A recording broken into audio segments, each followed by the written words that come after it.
And welcome back to another episode of On Coaching with Magness and Marcus. So I am Steve Magness, the cross-country coach at the University of Houston and the author of Peak Performance. And I'm joined by my colleague, partner in crime, John Marcus, coach of High Performance West.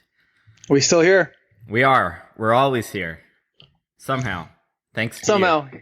Yes. Here to give the people what they want. That is true.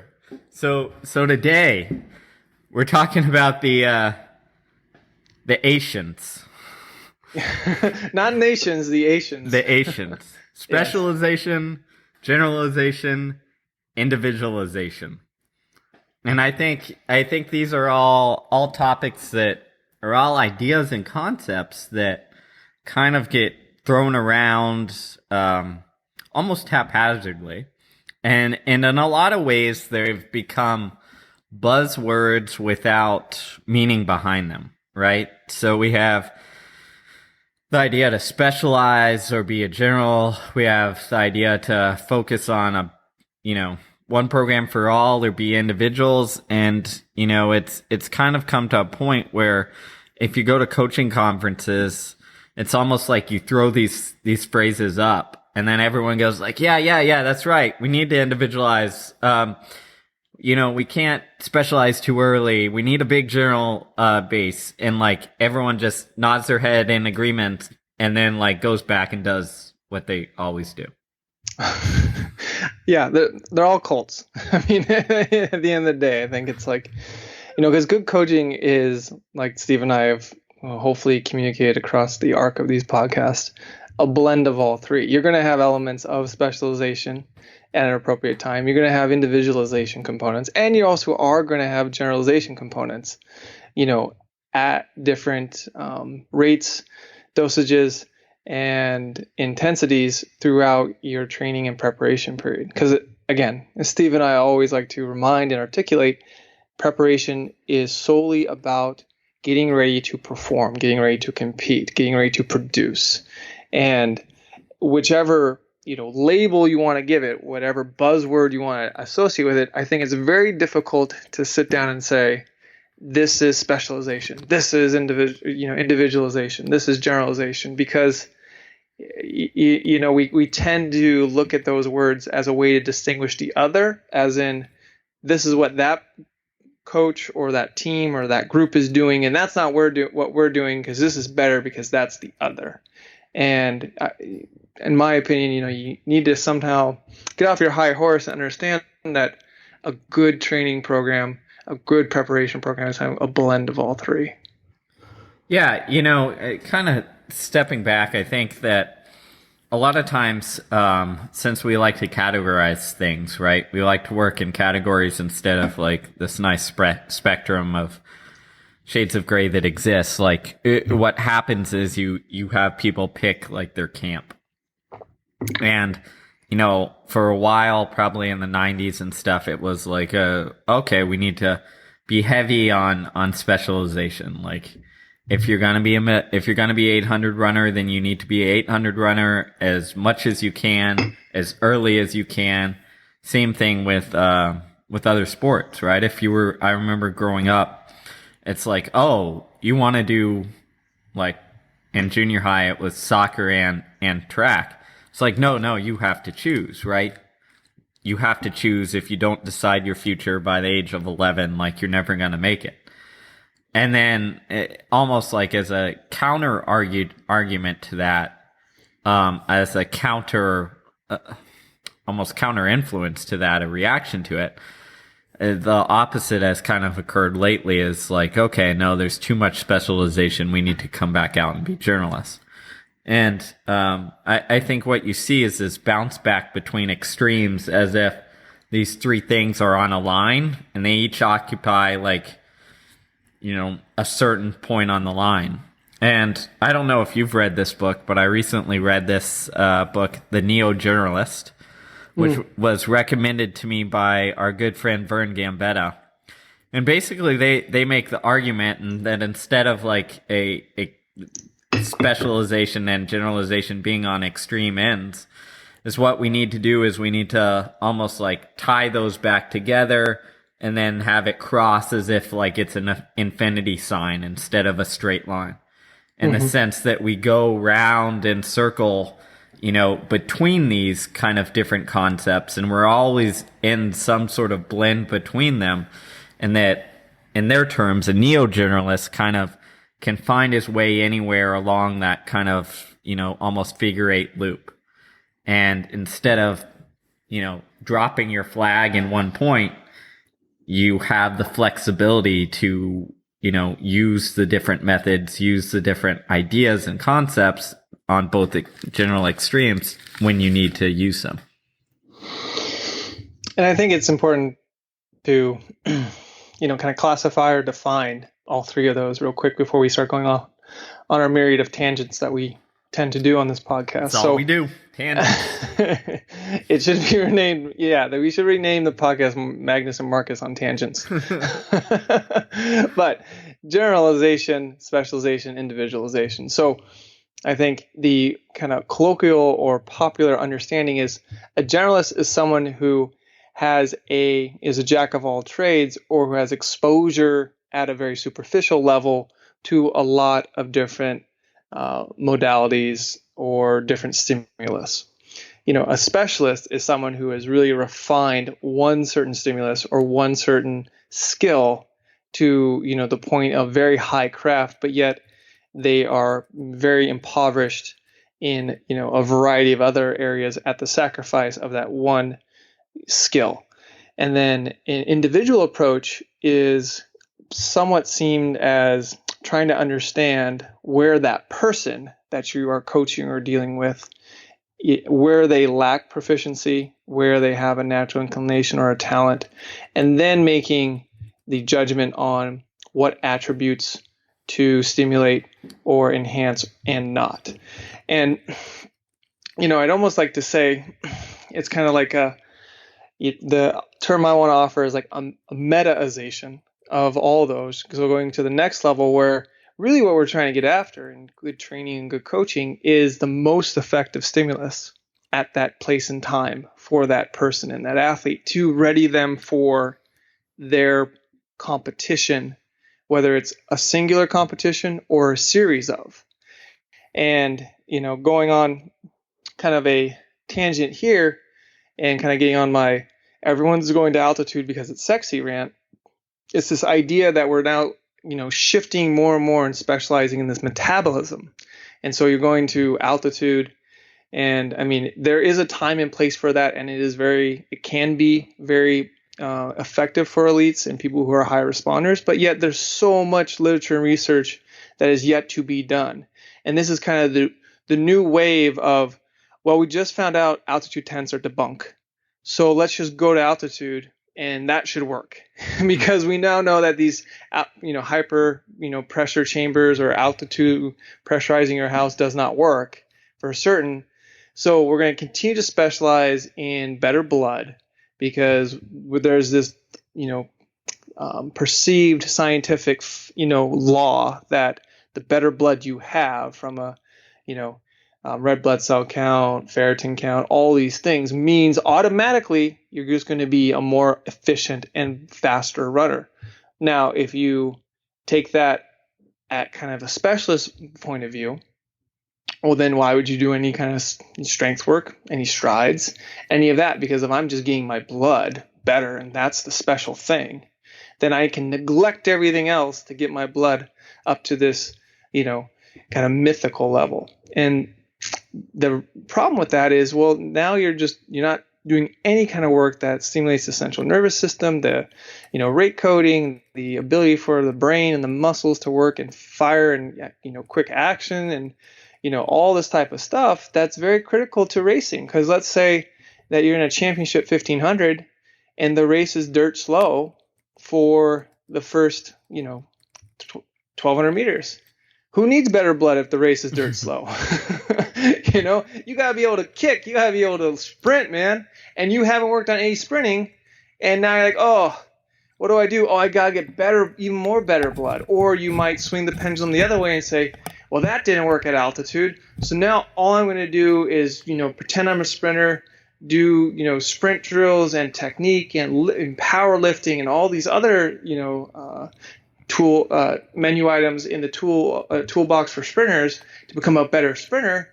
And then the next year, the championship race is on us from the first step. And man, you can kick, but your engine and your rope pump hasn't been, well maintained. So then you're out the back after a K in, nowhere land. So, that's the difficult and the complexity of all these izations that you have to take into account.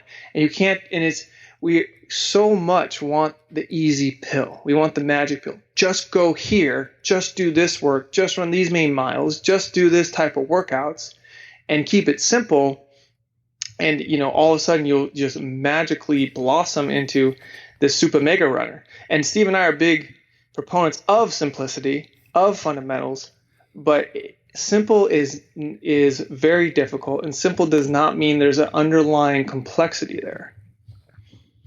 Yeah, when I look at this kind of general versus specific conundrum, I like to look at it from almost like a broader viewpoint and look at, okay, how does this connect to other things? And when I look at learning research, for example, so when they look at why most high school students don't like to read like the classic books, for example, and why I didn't read in high school either. Like, you gave me any classic that is like a must read, and I would not read it. I read like the cartoon version of like A Tale of Two Cities. Oh, Steve. I was bad, man. People think I'm the smart guy now, but man, I didn't read a single book, I don't think, in high school. So that was me. Run 100 miles a week and not read.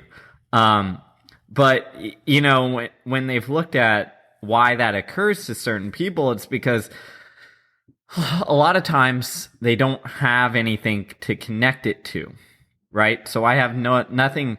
I didn't have a wide enough general base of knowledge to connect A Tale of Two Cities to make it meaningful or interesting to me.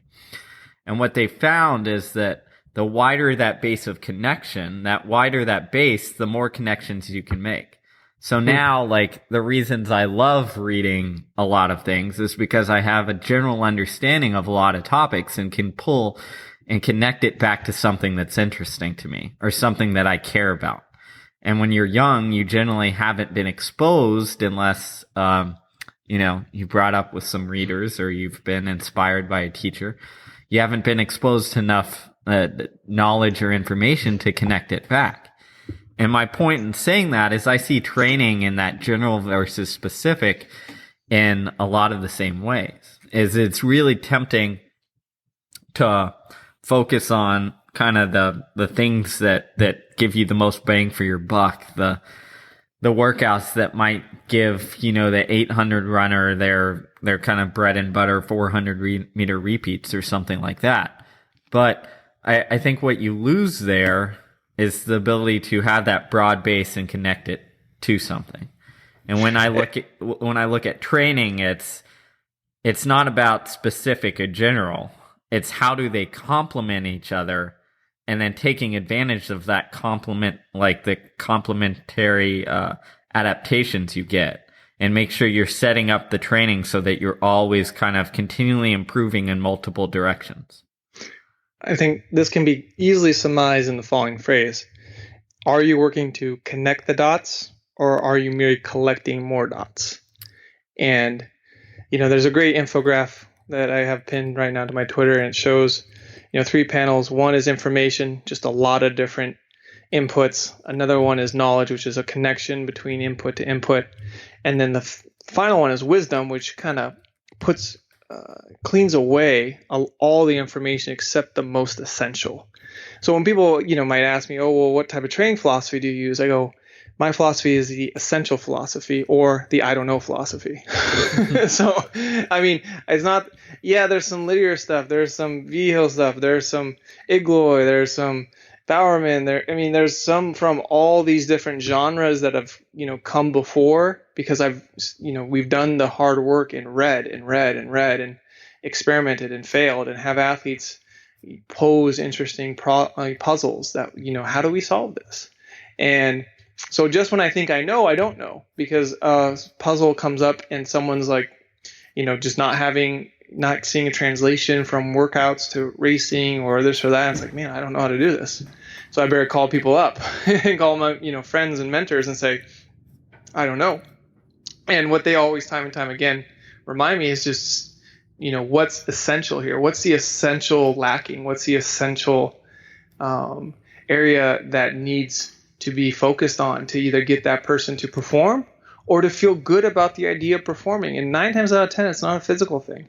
9 times out of 10, it's a sit down and have a cup of coffee or have a hot wash session, or kick someone in the butt. I'll relate this conversation or relate this experience. I might have done it before. Is last year, Tara Welling came back from an ascended altitude, and she just cranked in, a half marathon and won the national title that year for the USATF championship. And she comes up on track festival after coming from altitude and having a great altitude block. And she's a high responder to altitude, so it makes sense for her to go. And man, she just got waxed at Portland Track Festival, waxed in the 5K. Just kind of gave up and jogged it in the last 2K. I was like, what's going on here? Because you were obviously physically fit, but it was the psychological story that she was telling herself, the psychological response that needed to be addressed. And it was a sit down, kick her ass for, 2 hours in a coffee shop, just telling her, look, it's a kick in the butt. You can do this. Be an adult, get it done. And because the tough love is what she needed at that moment. Now, maybe in another moment, she might have needed, a shoulder to cry on or something. But it was, from me, okay, I got to show some tough love here. And then next race, she leads, from the first step in a torrential downpour and runs a PR. So it's obviously, it wasn't a physical. And this next race was a week later. So it wasn't anything physical. It was more mental. But because that was the essential thing, we were able to address it. A lot of times we get carried away with this idea, from, I think in distance running, we specialize in metabolism. We're over specialized in that area. And we have this general idea about, to our detriment, of core, of strength, of these things, these ancillary things that we want to throw in, stretching, mobility, flexibility. And we don't often enough have that essential awareness or that individualization component where it's man, I need to make adjustments here to make sure I am giving this person, this athlete, the most important stimulus, that exposure to the most important stimulus that will have the biggest impact. Because that's always what I am thinking as I'm riding training, as I'm changing training, as I'm improvising training.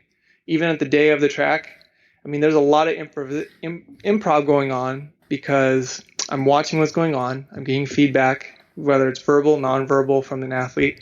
And then I'm trying to also balance in my head where they are in a, ideal training cycle, where they are in life, and also where do we want to get them to. And because of that, it looks helter-skelter, but it's actually, somewhat effective.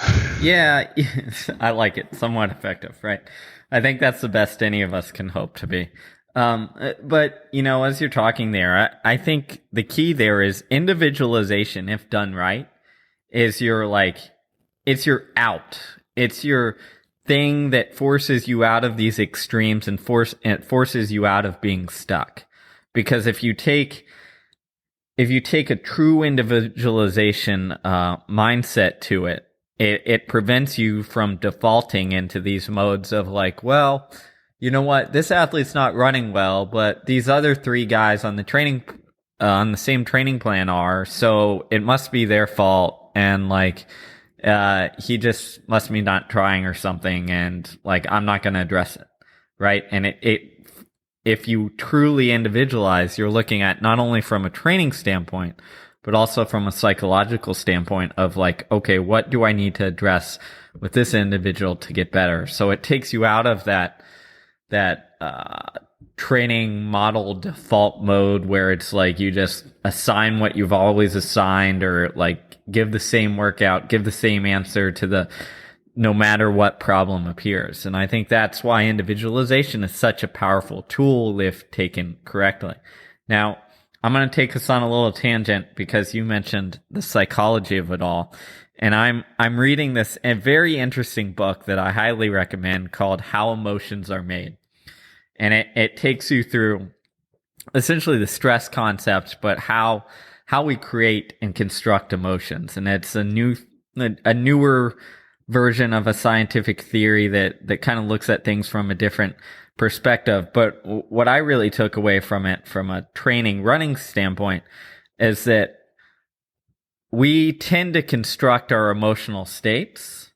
And in doing that, we use experience and context way more than we think we do. And what do I mean by that is like your mood, how you approach things, the environment you're in, all that kind of experience, that context coalesces, comes together, and then that dictates like what our emotional response is.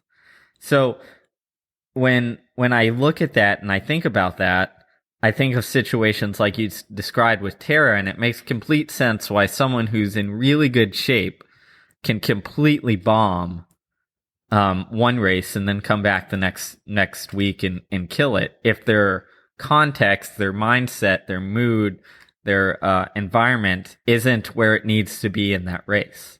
And I think when you look at it that way, is that context, influence things like emotion, stress response, hormones, all this stuff. We're used to thinking of the physiological as just happening, right? But it turns out that like the emotional, psychological can heavily influence the physiological.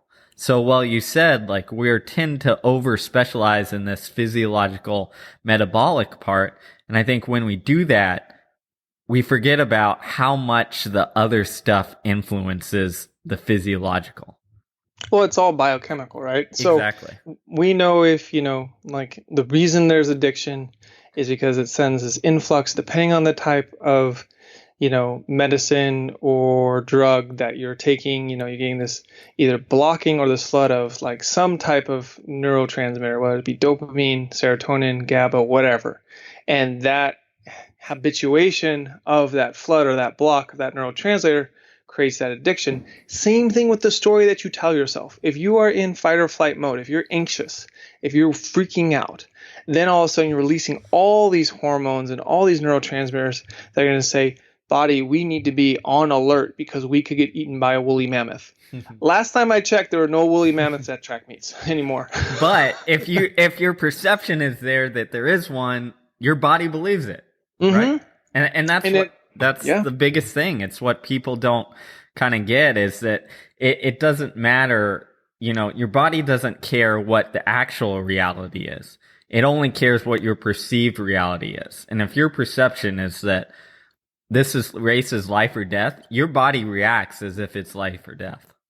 Exactly. And so that's when I say to athletes I work with, now I'm asking them during workouts, is what is the story you're telling yourself? Because if you're in a workout and you're telling yourself the story that this is really hard, I don't know if I can do this, I don't know if I can do the rest of the workout, and I'm only halfway through, oh dear Lord, how am I going to be able to get the next 6th, 7th, 8th rep to finish 10? Then there's a problem. And that needs to be addressed because that's going to manifest itself in a race. If you're in a 5K and you're 6 laps in and you're like, oh, I don't feel good. And then you have 6 laps to go. You're going to start, zap your energy every step because you're centrating and focusing on not feeling good. So if you can shift that story, if you can shift that narrative that you are electing to tell yourself in a workout, and then also to come to that moment in a race, and elect to say, oh, I'm telling myself a bad story, a story that's going harmful story. Can I tell myself a positive story, an effective story where I have something to gain rather than to lose? Because we also know from psychology, loss aversion is much more of a deterrent than actually putting yourself in a mindset that I have to gain something. And when we go into a race with a loss aversion mindset, that I only can screw up, I only can lose something, it's probably going to be a self-fulfilling prophecy, Exactly. And in practice is a really critical moment to address those when you have that worrier or that anxious athlete. Now, let's say you have a really big cross country team or track team and you have 200 kids and you can't give that kind of individualized touch on a day-to-day consistent basis or before a big invite or, a conference championship or whatever, or whatever. So how do you do that? Well, I'm actually going to steal this from Kathleen Raska, who was at Sacramento State when I was coaching at Portland State. What I noticed was, she had a really effective program and they would always be in the hunt as a team for the team titles in track and indoor and outdoor track. And the Big Sky is a conference where all the schools except two, Sacramento State and the school I was coaching at, Portland State, are at 4,000 feet to 7,000 feet elevation. So you go into those places and it's tough, because you only have two sea level schools and no conference meet was ever at sea level. So instead of being able to touch the 50 kids or student athletes that she brought with her, what she would do is on the back of their bib, write them each an individualized note. Something that was just either a word of encouragement, something they might have talked about during the season, say, hey, I believe in you, or don't let this get you down, or, something. So now it's on that athlete's bib. And when you at the team meeting on the night before the championship meet, that's what you're doing is you're going from the coaches meeting where you get the packets to the athletes meeting or the team meeting where you're going to pass out the bibs. So instead of going up and having a 10-minute dialogue or 5-minute dialogue with each athlete, here is a little personal je ne sais quoi that is going to help that person feel like they're supported or reaffirm that they have this or know that they can do something extraordinary in the face of uncertainty. And I thought when I saw that many years ago, I was like, man, brilliant. And maybe it's not the sole reason why her teams when she was at Sac State were hyper competitive, but it is a big ingredient because all those athletes knew that coach cared as a head coach, even if it wasn't under her watchful eye in the event group that she personally coached, and that she was there for them no matter what. Yeah, I really love that example. That's a great way to kind of get things across when you have a larger squad.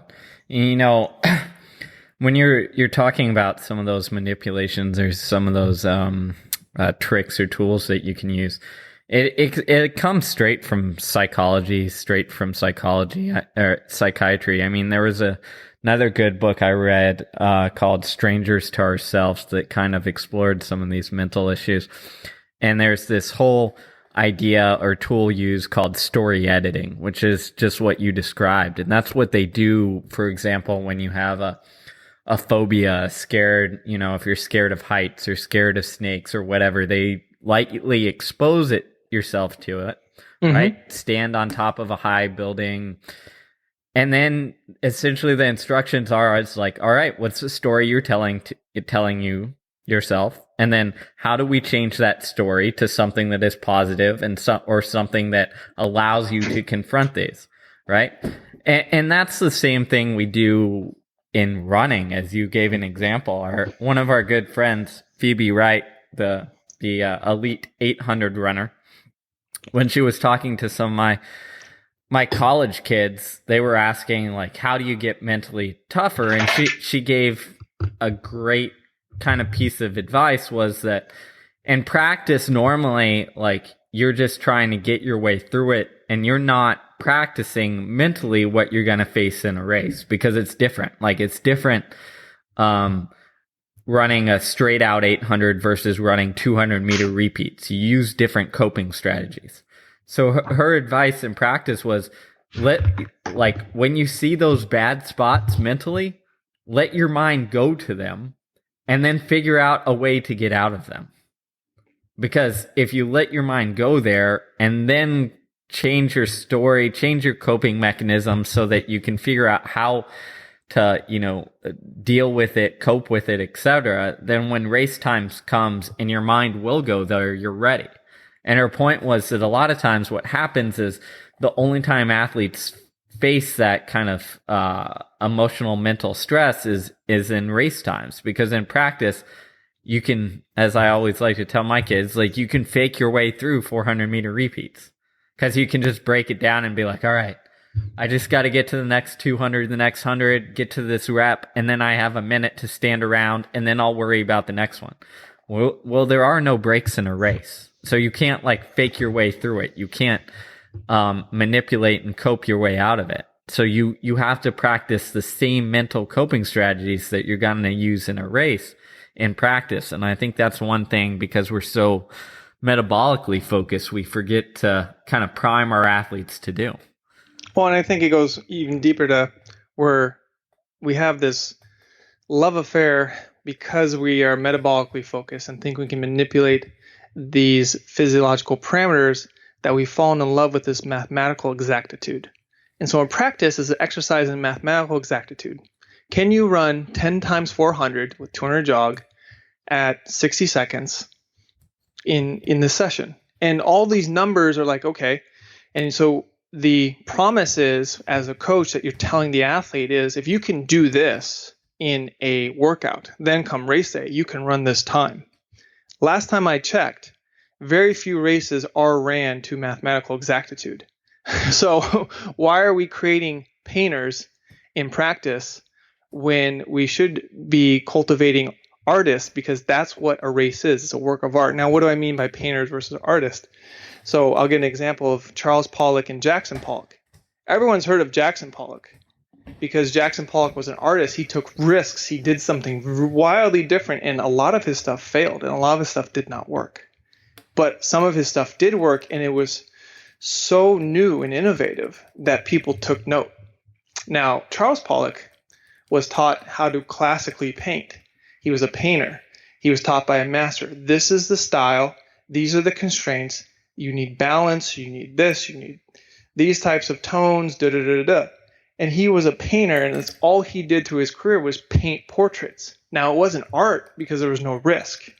And so I think a lot of times we say an athlete is, and we think in our heads, even as coaches or athletes, because we've been, fed this narrative forever that athletes are these heroes. Athletes are not heroes. They're artists and they're human. So when they're artists and they're human, they're going to do things that are going to fail. They're going to do things that won't work.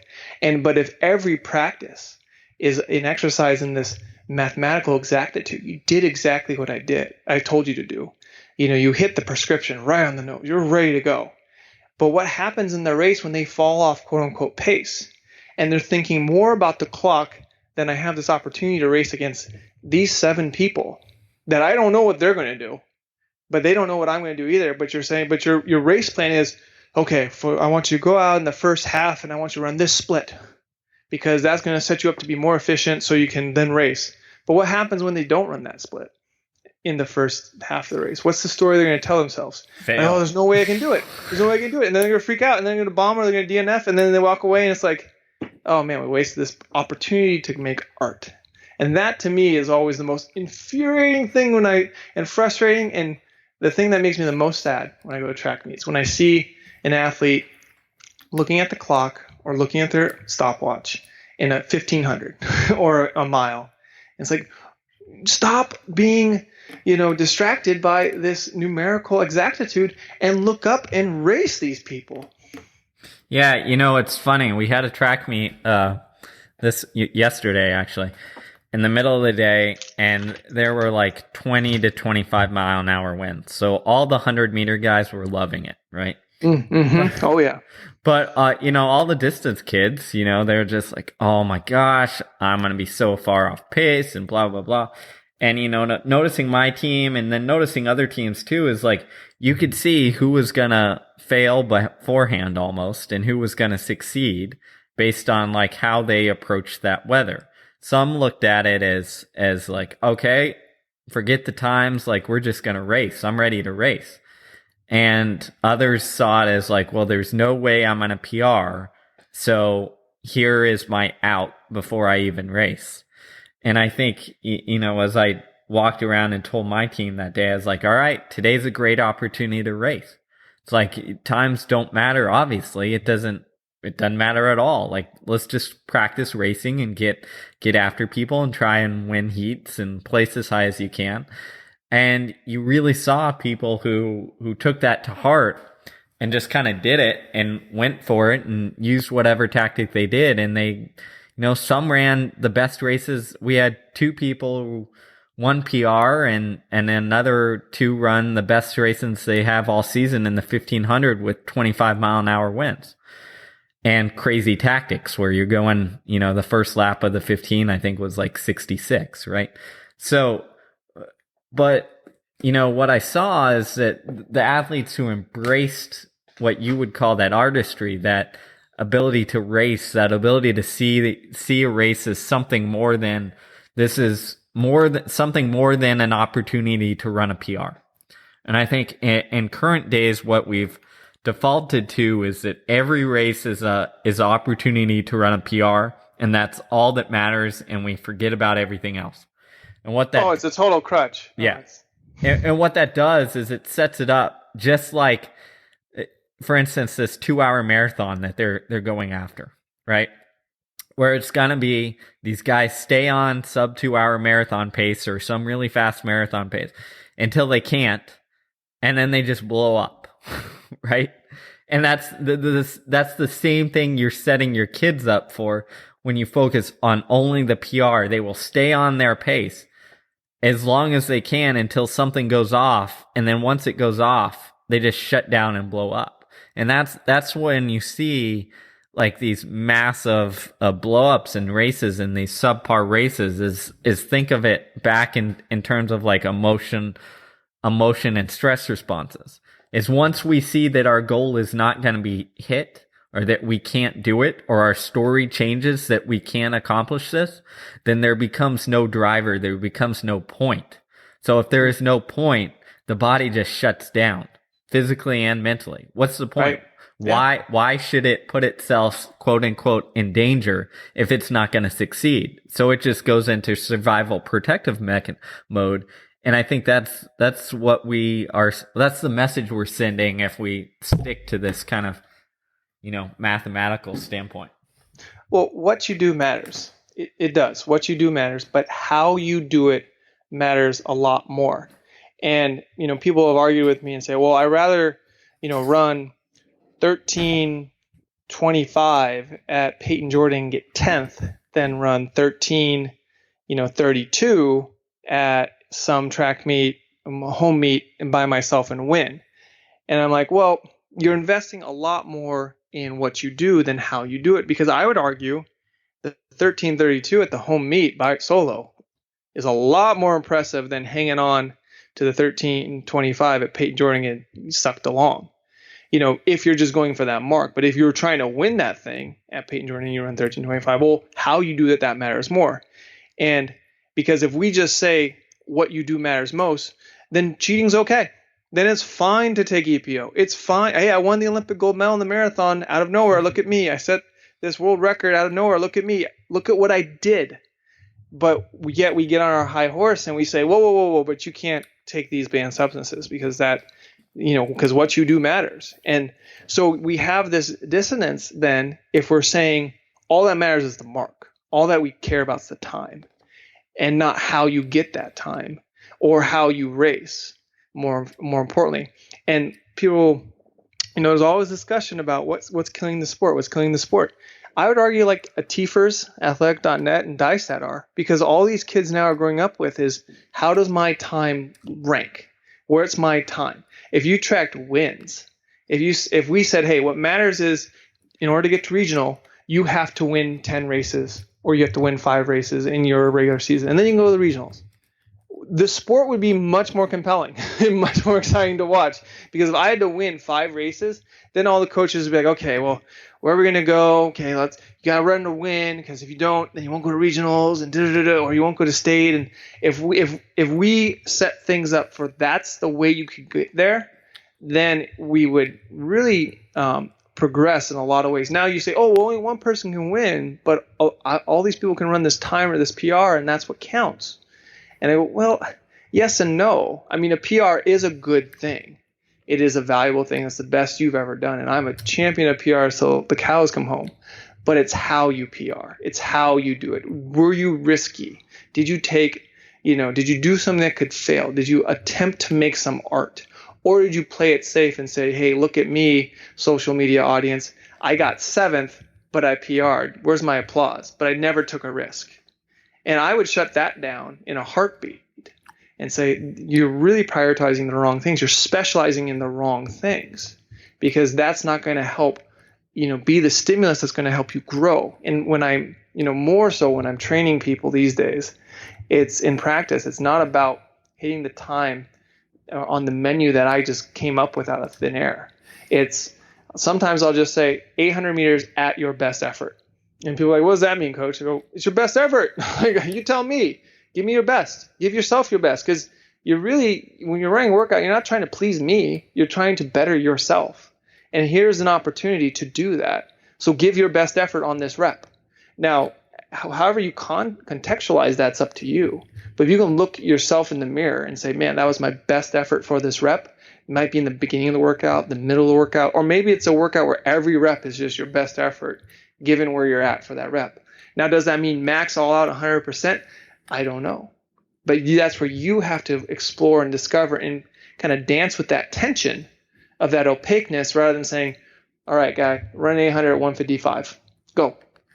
And then having this dialogue about if it's a failure or success, if you were able to hit the arbitrary mathematical exactitude mark I gave you. Yeah. Well, I think you made a couple good points in there. And one is that it's like a universal human nature that what we measure or track is what we pay attention to. So because on TFers we have, a whole listing of every race you've ever done, or athletic.net or all athletics or mile split or whatever it is, because we have this profile of every race that you've ever run and every time, that's all that matters. Like you are defined by your PR. And I think in the sport is, if we did shift it back to wins or losses, I think that matters. I think that would help things. I think what kind of hurt the professional side of the sport is this chase for world records, right? Because chasing for times or records means that if you don't get it, which is more likely than not, because how many times do you actually PR? Like, personal record means the best on your day that you have ever done before. A world record means the best that anyone has ever done. Like, by definition, they are rare. So we're just setting us up for failure and setting the audience up for failure. I remember, I think I was watching U.S. indoors this year. Yeah, it was the women's 60 hurdle. And they hyped Kenny Harrison, I believe, for a world record attempt in the 60 hurdles.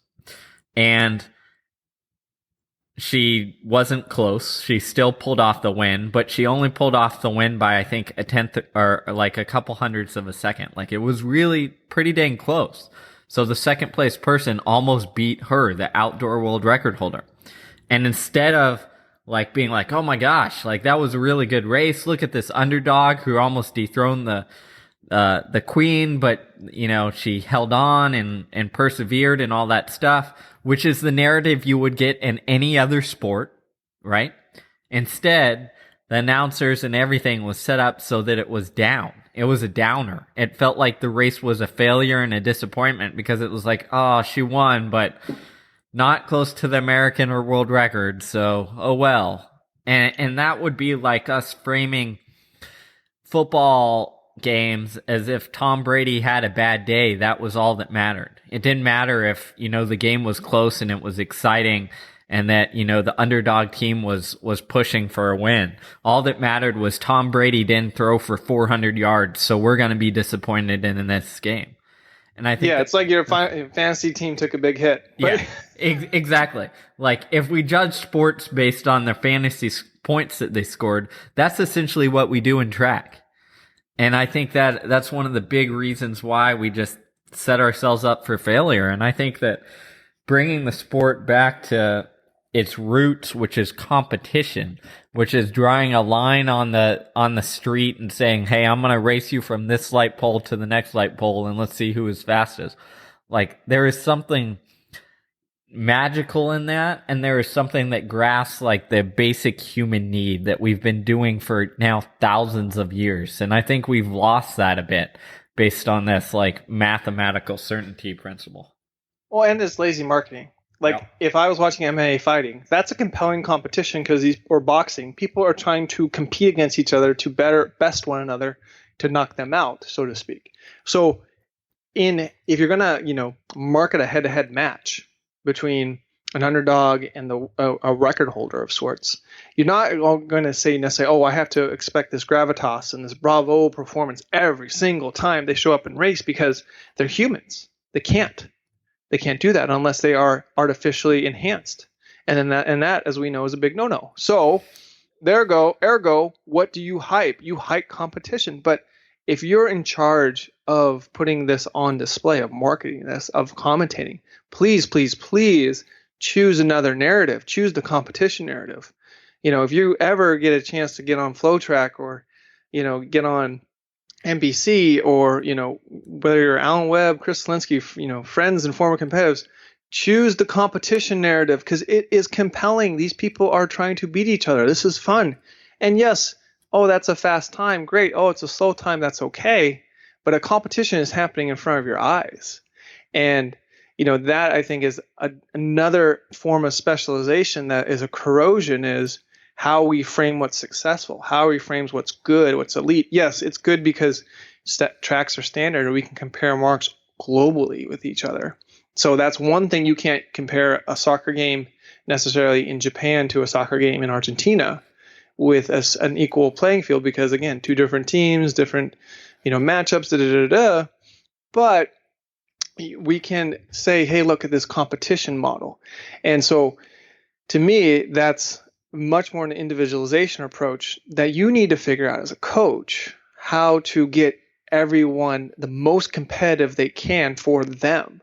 And sometimes you have to tell the PR story and sometimes you have to tell the win races story. But that's a very difficult thing to ascertain is how do I get this person to be the most competitive they can be? And I think, if you watch the World Cross Country Championships and you saw some of those races, particularly the men's, which was pretty dramatic, right? Yeah. It was awesome. It was compelling. It was great. It was great. It was fantastic in front of a home crowd, too. So it was fantastic. And I think that's what cross country does sometimes is we had a course that was, within a couple 100 meters of 10K. So whatever, it's close enough. It has they dug out a hole in it, whatever. Great. But it was actual racing. And I think that's why you see more upsets and more drama in cross country and more underdogs win than when we go out on the track because the expectations and the mindset shifts because, unless you're in high school where you obsessed over 5K PRs, even though the courses are all different. The times don't matter, right? It's competition. It's win versus losing. It's how the team stacks up, all those things. And I think that's why you see more variability and more excitement. I mean, how many times there's a reason that Ed Cheserek has lost a cross-country title, right? Yeah. Well, he, for the most part, does everything he wants on the track. But there's reasons for that. And there's reasons Jenny Behringer Simpson lost cross-country. It's compelling. It's interesting. Racing happens. People don't say, I shouldn't be here because this is too fast because they have no idea how fast they're going. Well, even the NCAA system, the way it's designed, where you have the points to get, teams that aren't the top two at their region to the nationals, it creates compelling races in the buildup. Now, everyone goes to, the same 4 or 5 races throughout the year, and that's kind of corroding a lot of these local invites or local meets. But still, a Wisconsin or Pre-Nats, a Notre Dame, a Minnesota, a Roy Griak. You go to those races and there's real things on the line, points to be had that might prove beneficial down the road. And then at the regional meet, you got to run, man. You got to make sure you get to nationals by either getting the top 2 or by being high enough with enough points. And, how is everyone else around the nation doing? Okay, how they do it this week? Okay, I got points from that creates a really compelling narrative. And you get things where it's like the Oregon women this year, I think ranked 12th. come in and just say, hey, we're going to run hard from the first step and hope we don't blow up that big. And maybe that'll give us a shot. And it worked. Maybe next year that strategy won't work, but it worked this year, right? And you hear about it, oh, this school is a mutter school, it's rainy. This fast school is not going to be able to do it because, again, you have to remember cross country is not necessarily about who can run the fastest time trial on the track or who has, the most sub 14 5K guys. I mean, that team rarely wins cross country nationals. Oh, they have a 7 sub 14 5K guys from last year. They're going to do great. And it's like, no, not necessarily, because it's 10K, it's cross country. It's going to be hard. It's going to be unpredictable. And you see the teams that can best cope with that time and time again, or who are prepared time and time again, like the Colorados of the world, end up being very effective no matter the conditions, no matter the venue, no matter the weather, no matter the footing. And that's a very important thing of, kind of that metaization is they're well prepared, well-rounded for if it's fast, we can run fast. If it's slow, we can run slow. If it's surging, I'm comfortable with all these different arenas versus this hyper specialization on we need to just run fast all the time because running fast all the time is the thing. And it can be and it can't be. Yeah. And I think tying this crazy tangent, this has been a big tangent, by the way. Yeah, I'm proud of us on this one. This is a good one. This is pretty good. Thanks for those who are sticking with us here. But tying this back together, I think, is that what it shows is that when we look at specialization versus generalization, it's not only like, okay, when do you specialize in sport? It's not only how specific or general is your training. It's also how specific or general is your capabilities during a race, both physical and mental. And I think our point on all of this, and even including this long tangent, is that you have to cultivate abilities along the entire spectrum or along the entire figure eight that I described earlier. Like, your job as a coach is to mix and mold and blend and match and choose when to and when not to zoom in and zoom out, and when to be a specialist and when to be a generalist and when to be at any point along that way. And I think what we're getting at in terms of racing and the exposure of the sport and like the narrative surrounding that is that we've kind of gone too far in one direction. And when we do that, we lose some of the magic of it. There's a reason I still like watching high school races, because they're unpredictable, because kids don't know enough to limit themselves based on their PRs yet, right? They don't, a lot of times they don't have their full athletics, TFERS, whatever profile, so they don't have these constructions of where they fall. They don't have this indoctrinated concepts. And I think as a coach, we have to be really careful of how we mold and we create that story so that we don't create athletes who are so specialized that, yeah, they're great if the 1500 goes 60, 60, 60, 45. But if anything else happens, they're garbage. And I think that happens a lot. I'm going to take a quote here from this obscure poker book called The Razor's Edge. And it explains the concept of a meta game. So very similar to what I've been talking about, the metaization. So, quote, the meta game is a psychological game that exists among players involving adjustments. Adjustments based on how an opponent is likely to interpret a given set of actions. Better players adjust their strategies and styles to those of a particular opponent's, always analyzing the opponents they are playing in terms of how the opponent believes that they are playing. Maintaining a well-balanced strategy while deciphering your opponent's strategies is the key to the metagame.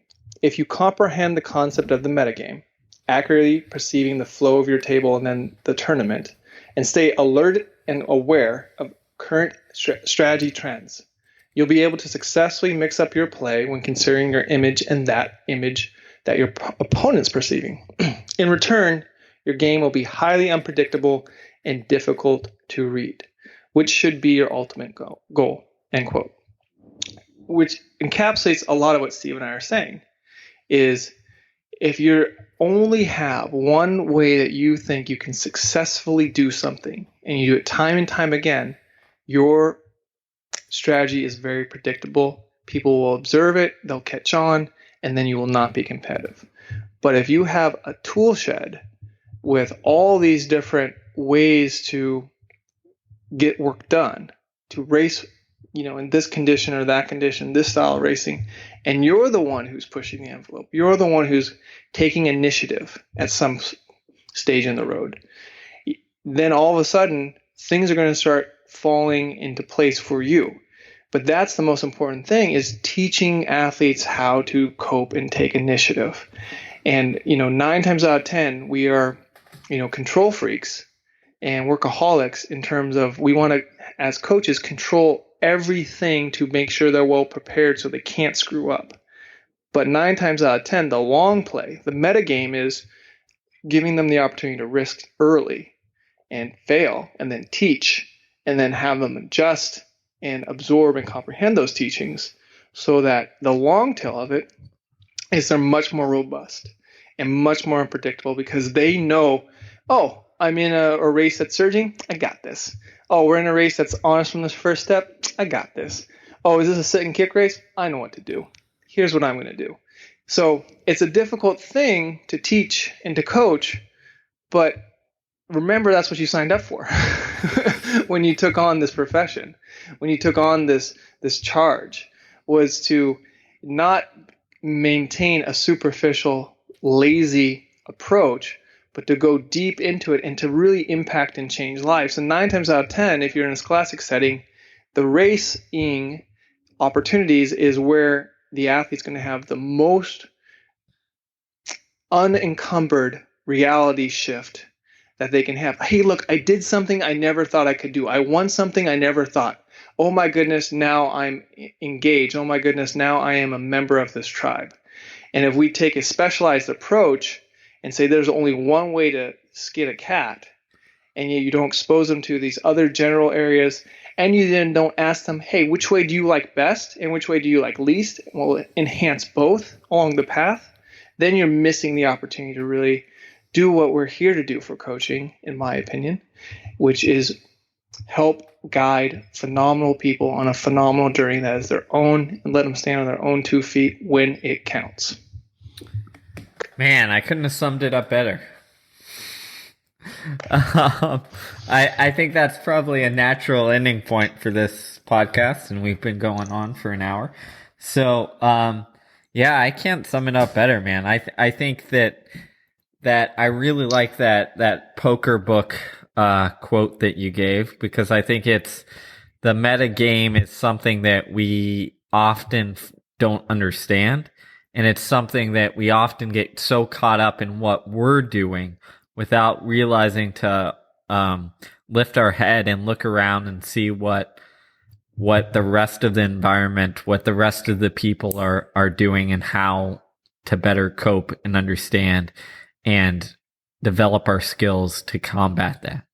Because we don't control races. Races are natural and organic, and they can happen in any myriad of ways. So I think that's a great way to understand. And hopefully for you guys listening, we gave you, I think like 4 or 5 book recommendations this time. Oh yeah, we were knee deep on the book recs. I know. Apparently we've been doing lots of reading now. Yes. Somehow in the middle of track season. I don't know. Yeah, I don't know how that works. Travel. But yeah, thanks again, guys. And if you guys are listening, if you could go over to iTunes and give us a rating, that somehow helps us or something, or at least that's Don't forget, buy our sponsor's book, Peak Performance. There we Magness, go. Our title sponsor of everything now. Title sponsor still. Yeah. So it's going to be our sponsor for a while, I think. But that's that's okay. Yeah, it's a book that gives the people what they want. I wish you would have got like me to write, a little blurb or something, because that's all it would be. This book gives the people what they want. I would have, but we got, your name wasn't quite big enough yet, John. But that's fine. I'm happy to be in the nooks and crannies and corners of the world. somehow Brad pulled off a lot of nice blurbs of All right. some good people. So I don't know. Apparently that's what happened. So some famous people liked our book. You'll have to check it out. You can see all the blurbs on the Amazon page, so you can figure out what I'm talking about. There you go. How's that for a nice little hint drop? Mm-hmm. Mm-hmm. Well, thanks again for listening, everybody. Appreciate it as always, and hope you enjoyed John and I's epic tangent. Yeah, this was Marcus or Magness and Marcus on tangents. Thank you. That's right.